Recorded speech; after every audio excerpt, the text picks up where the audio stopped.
Today's video is the frequently requested, and by frequently I mean shout out to Erin for requesting it on every single video for the past few weeks.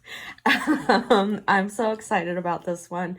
It turned out way cute, and we are going to be drawing a dragon together. So first and foremost, you've got your iPad, your Apple Pencil, or if you're following along, you'll want a pencil and some sort of like brush marker, pen, something thicker to do your outlines. So let me just create a new layer. Oops. And then I'm going to be drawing in black with my 6B pencil under sketching.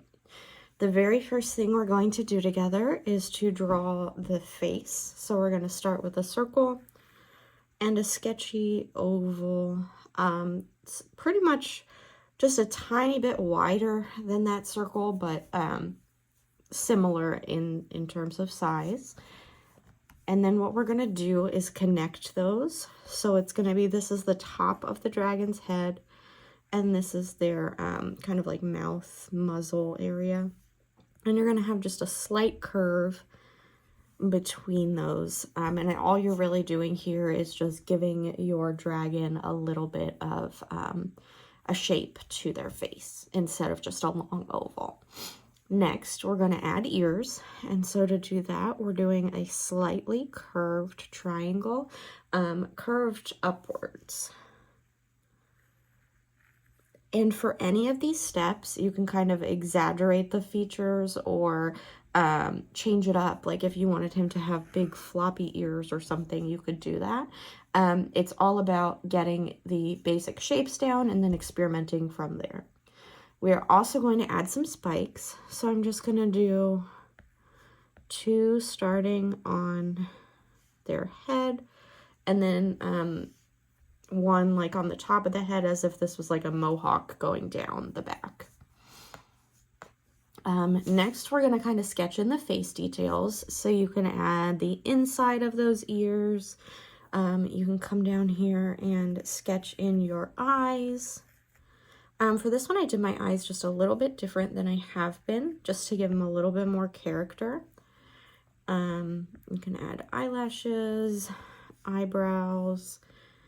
For the nose, I just did 2 little nostrils, and then as I've been doing, I gave some blush for the cheeks. Now, if you decided that you wanted this to be a little bit more exaggerated, you could do that as well. It all just depends on what kind of style you're going for with your dragon. Next, we're going to start on the body. So for our dragon's body, we're going to start with a circle about 1 inch away from their chin. Then we're going to draw 2 skinnier ovals for where the arms will go, and 2 larger ovals for where the legs will go. And this, whoops. If you don't read the instructions like me, you can highlight that with your selection tool and cut and paste and have it be on a new layer. Because the reason it's going on a new layer is because we want to lower the opacity so that we have a guide to follow without having to erase a lot later. So we're back in our original layer, and we are going to sketch out the lines following those shapes. So the body is very similar to the head in that it starts skinnier and gets wider as it goes down. The arms, it's gonna be like teddy bear arms, where it's just starts up towards the neck, oops, follows that shape, and then rounds out towards the bottom. Same with those legs. They're gonna start at the top, oops, of our oval that we drew. And you're not going to follow exactly, like you can adjust when you're doing your line art here. It doesn't have to be perfect. It's all about just using those as like a guide so that you have a starting point for your sketches. I don't know what it is, but I can't get that to be symmetrical. There we go. Next, we're going to add a tail, and for this, we're kind of using that like S-curve shape that we use in a lot of our drawings, and we're going to start right under the hand and just draw in a tail for our dragon. Next, we're going to add spikes to that tail, and this step is optional, but I like the idea that the spikes go all the way down our dragon's back and come out onto the tail. Next, we're going to add some wings, and we're going to start that by doing a triangle on either side of the shoulders. At the bottom of that triangle, we're going to create a scalloped line. And so when I say that, I mean you're doing these arches, and they're connecting at a point and then rounding from there. And so I did 3 on each side. Then we're going to come in and give us some detail lines, and that's actually going to help us make those wings look like they have that, what's the word, like membrane almost, like bat wings. And so then you can thicken this one up and then thicken up the insides of them. Just because if you were to look at real wings, not that dragons are real, but other animals that have them, it can give you a good starting point. And then we're going to add some details to the belly. I just like adding some like little stripes so that it's almost like the scale texture, and underbelly of a snake almost is a good thing to think about when you're doing that. Then we're just going to add some finger and toenails.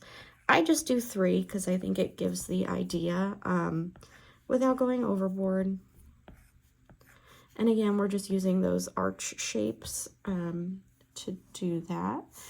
And then we can turn this layer down in our opacity because we're going to do our final line art over top like we've been doing for the past few weeks. And the reason that I've been doing this is it kind of gives you time to get comfortable making these shapes, and it lets you kind of fine-tune your drawing as you get to this step. And so I'm keeping my textured brush. Jessica had a really good question in the Facebook group. If we are designing for our lasers, why am I using a texture brush?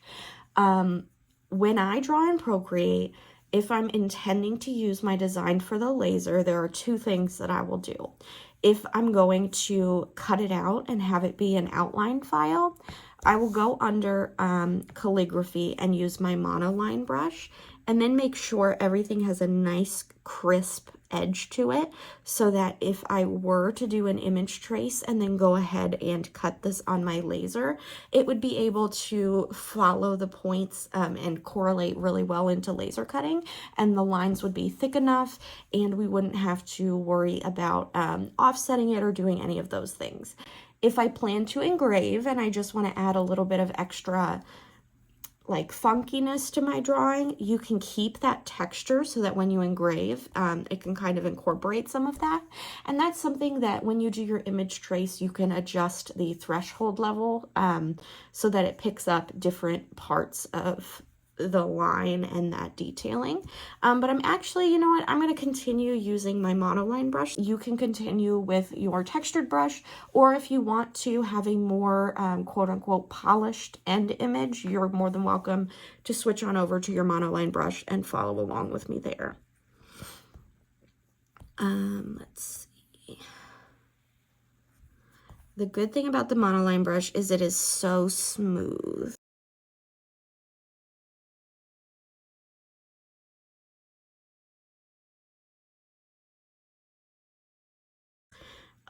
Okay, so now I'm down to the wings. And remember that in Procreate, if you draw a line and hold it, it'll bring up your shape editor or your line editor and kind of let you really fine tune that.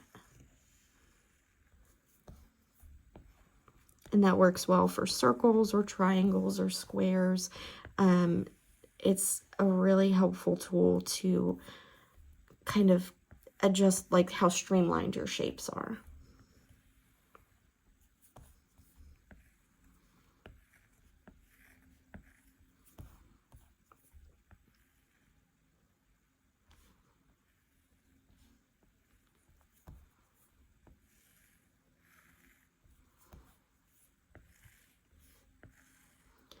And again, you can do that with your lines if you want to make sure that they are perfectly straight. And then don't forget that your tap with 2 fingers is undo and 3 fingers is redo. You'll see me using that quite frequently in Procreate.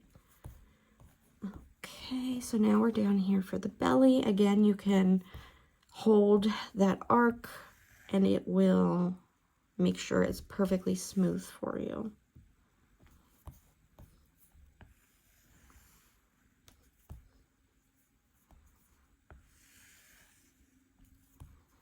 I do have Streamline on for my brushes, and I find this to be very helpful to make sure that the shakiness of my hands doesn't impact the way that I'm drawing.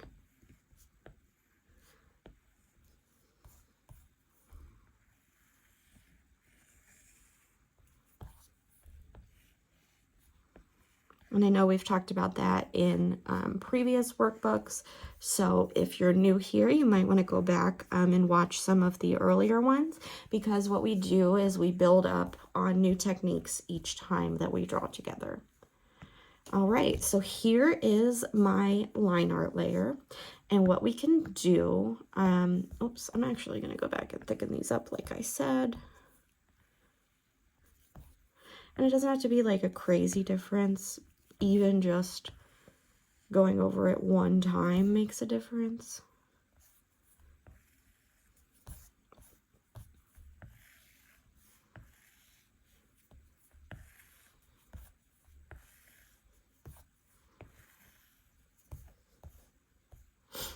Okay, and then what I'm going to do is make this my reference layer.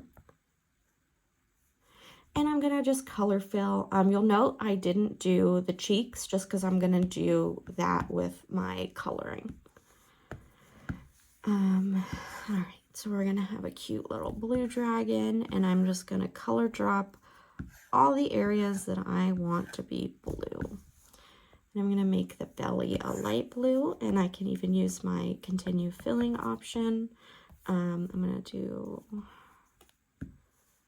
the ears as well.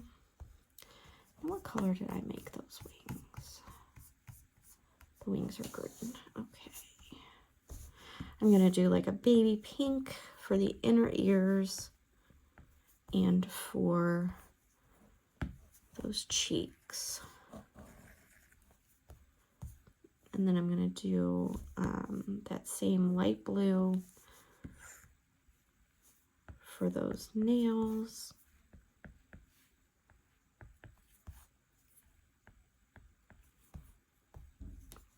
And then we're going to do a fun green color for these spikes and the wings. Okay, now you could stop here if you wanted, but you can also come in and add some detailing. This time we're going to do it a little different. We are going to have another layer, and we're going to do the outlines. I know that I usually do kind of like that fun highlight that we do together. This time we're going to switch it up, and we're going to work on the shadow side of things. And so I'm pretty much just kind of like going around the shapes that we've drawn, and I'll show you why. This is not going to be how we leave it, so it doesn't have to be perfect. Oops. It just needs to have a general like area covered. And then we're going to do like a really medium blue, I guess.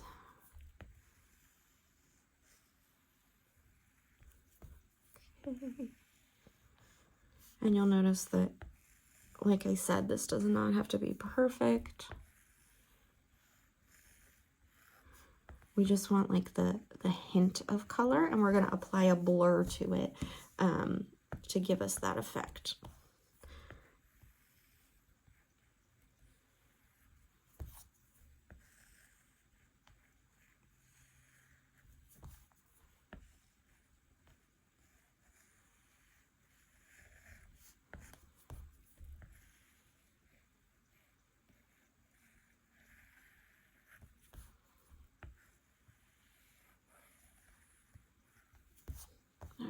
Almost done.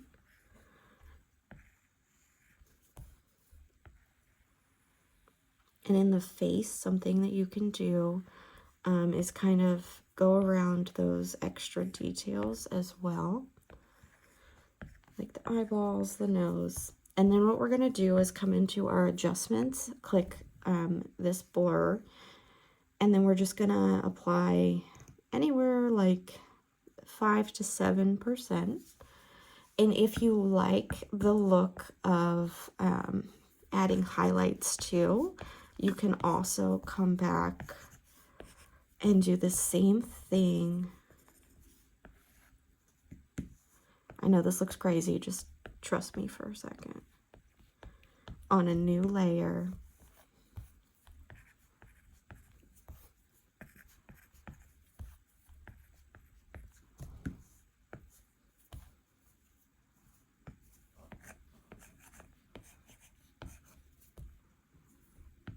And then repeat those steps. Let's do like a 6. And if there are spots that aren't quite blurred enough for you, you can use your blurring brush and adjust that.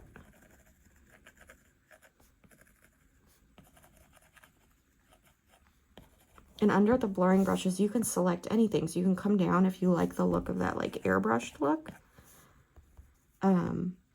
And you can make it like a smaller brush.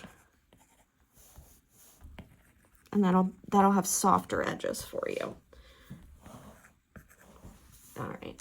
So here is our final little dragon. Pretty cute, pretty straightforward. Hope that you all enjoy this one, and I can't wait to see what you make.